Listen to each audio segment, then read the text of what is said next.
Klub kebanggaan masyarakat Sumatera Selatan Sriwijaya FC menggelar turnamen yang bertajuk Liga Sriwijaya FC.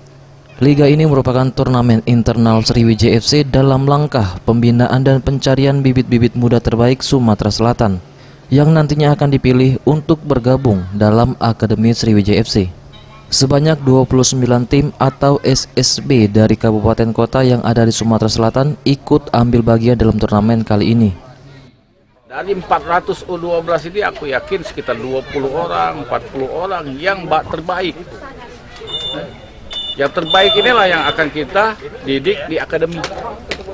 Nah, jangka panjangnya adalah buat Sriwijaya FC. Jangka menengahnya ya buat daerah masing-masing. Sejumlah klub peserta berharap ajang seperti ini merupakan ajang yang berkelanjutan. Seperti yang disampaikan manajer tim Arepo FC yang berharap ke depan akan lebih banyak liga atau kompetisi untuk usia dini, di mana dianggapnya potensi dari anak-anak di Sumatera Selatan hampir merata kekuatannya. Kalau di sini rata-rata berat semua, Pak. Jadi kita tetap berjuang pokoknya, bagaimanapun harus juara.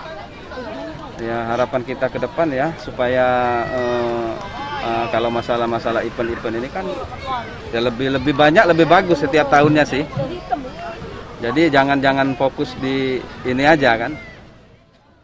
Selain liga untuk kelompok umur di bawah 12 tahun, nantinya juga akan diadakan liga lanjutan untuk anak-anak di bawah umur 15 tahun, 17 tahun dan 21 tahun.